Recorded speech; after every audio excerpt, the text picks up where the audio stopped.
Welcome to Melodies TV, Ghana's #1 social platform. Yen na yenim Kennedy Japan court case no sisi ano asem no obi besie agbena, but asem no enche da nya agbena sa because afianse be share processes na say, but ye heard ye besi Mr. and there your first time or have subscribe na click the notification bell on so we understand latest news be about one sa ever can the latest on that matter me mamotia says Supreme Court Judge Wuntawuni na wotena asem ne so na Supreme Court can say the entia wo moyi judge no every asem ne so no wo mo ebema ruling na etie for ruling na Supreme Court ema no me say almost cause on mema reason sorry Supreme Court can say wo mo be tretre ensem ase na Ghana for because asem ne ba na nkrofo de kan na MPP for na ye Kennedy Japan ti na share that fa ha into Supreme Court e de interest na ba interest na Supreme Court e de aba no wo hwa 31 pages etie for ne kane nyame nim ntumi ntina ha say en read this 31 pages ni na entry mo na in fact even if I want to read 31 pages na trema we e court brofo wa wonim say court brofo na court ruling u read dia sebe wonti ase eje lawyers no na etrechim chew nti no se me betina ha na me read 31 pages ne ka hwe wa menya sure say yin na na beti ase me a me read ne kra no enye ni na na meti ase ma asem na ne tintin ni tietie mu because the Daily Graphic has reported on it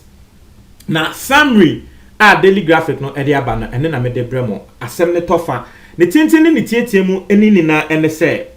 Supreme Court ne say judge no na wotai use words bi na word na wo use ye no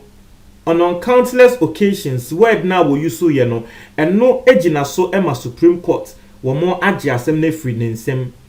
na word abo mo say judge no wo use ma Kennedy Japan severely punished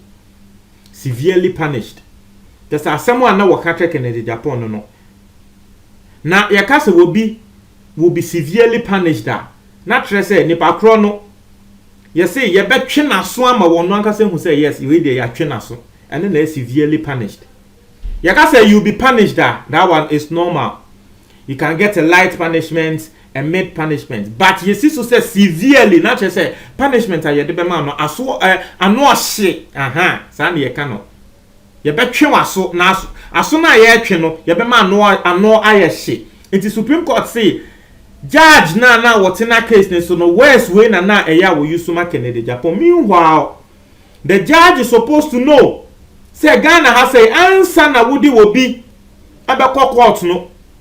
e bo say wo hu nipa ko ne say wo nye guilty until proven otherwise. Iti judge a woti asem so wonim sa ade we na nipa ko na ba begina wonim na wo kan say nipa ko no obetwe naso aso ano ohye obetwe naso ano ohye na tre say judge no sebe wa fa ho adwen kra deda se nipa ko no tumi be prove trial kra se boni wendi na wo yese na ade no wonye guilty kra na wa fa ho adwen deda inti Supreme Court say sansem ana judge ne ka no enam no nso nti ene ye gi asem ne free ne nsem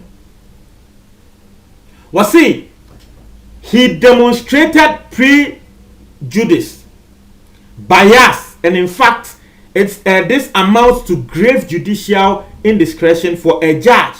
to form an opinion on the severity or leniency of punishment to impose on a person who is presumed innocent until proven guilty. We are Supreme Court for bro for the able to me atremo. What's the motion send the assembly air qua? Say judge no work severely punish no wa fa ne ho adwen na judge asabe wa fa ne ho adwen de yentumi hwe se wonte na asem bi sei so asem a Supreme Court kani obi be bisa Melody say Melodies asem we ba wa criticize Kennedy Japan into the Supreme Court for no ka no eye ne kra na isi me de me pende say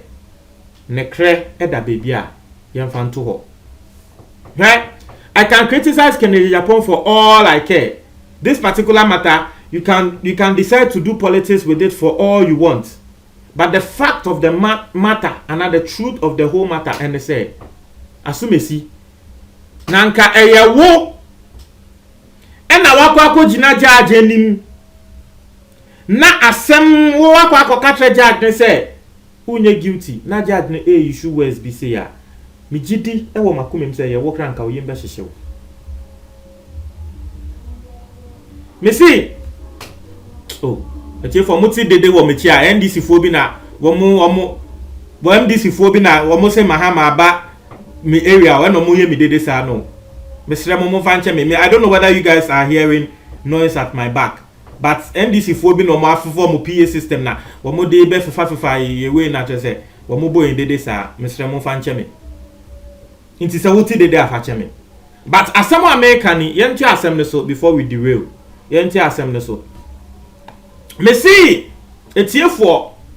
the American you can assemble in for their politics and the Supreme Court they are saving Kennedy Japan and all they are saving Kennedy Japan and all media maka me and na masema ba court na judge a pass statement be say maza mesuro na mesuro mesuro me hu ne say that be judge wo person chimitum mesuro but you see the thing is a lot of judges they do this. But because Kennedy Japan is very influential and because he's the person he is, you know, he was able to send it to the Supreme Court. Emma Supreme Court the assembly. But Ebia will be a year to say wakwa we are punching. Ebia no so one more court no judge and make key comments bisa. Nti nipa ko ni yemi ni ahye no se aponchi mi wiaye nanso judge say wo betwe maso nipa ko no ko wi aponchi no ya ma ne mfia se won konkoda wonzo won wo ni sika ni nti no wontumi afa nko Supreme Court ama ende ya pa akochi na atum no se ni asem ni na ate so the system there that's how it is. That's how the system is. Ghana for bebre na etre wo madwen e wo asem mo iso. Yenko na yenkonko ready. I see. Okay, we asem a Supreme Court answer na ye baka ko ready adwentra Ghana for atre no. Yes also ready statement bi a Supreme Court no e kan. We see the use of the phrase severely punished by Justice Wuni displayed how he intended to penalize the MP before the hearing of the trial began. Ansana, the woman can say ansana. Asem no judge no better na so and ye be frek Kennedy Japan kra no. Na judge na tro enkrata and we use our words ni wom severely punished. Until Supreme Court say what the way the judge positioned himself even before the matter came to the court there, unhu say wafa pre-intention be predestined intention be wayena wafa adwemu po se papa die woye de metwe na so it was say the decision to prohibit Justice Amos Wuni from the case is due to biasness asemwa Supreme Court no airtro no not to say justice Wuni ana otina Kennedy Japan case ni so no ye hwe ni na waye na adwen say won fa pepepe adwenpe ana akomapa pe ndi asem no na waye na adwen say da bi wo no de wo betwe Kennedy Japan aso. This is what the Supreme Court is saying. Anya me melodies na America na judges are etina asem no so no na wo mo 5 Justice Paul Bafoboni etina so Justice Yao Apau ono so etina so Gabriel Puamai ono so tena asem ne so Isifu Omoru ono so ye judge a wotina asem ne so ansana Tanko Amadu nti judges a wo motina asem ne so no wo modin ano no nti tiefo mesremo montre mo adwen e wo comment box na me pese me read comment from Ghanaians but I'm say Embreko. Let me just pass through some one comments and let you guys know what's going on. And you know, in some de nini nani will be okay. I will not even read the comment because exactly as I thought. People are doing politics with it. But Adrian Cheno and no comment box in with that.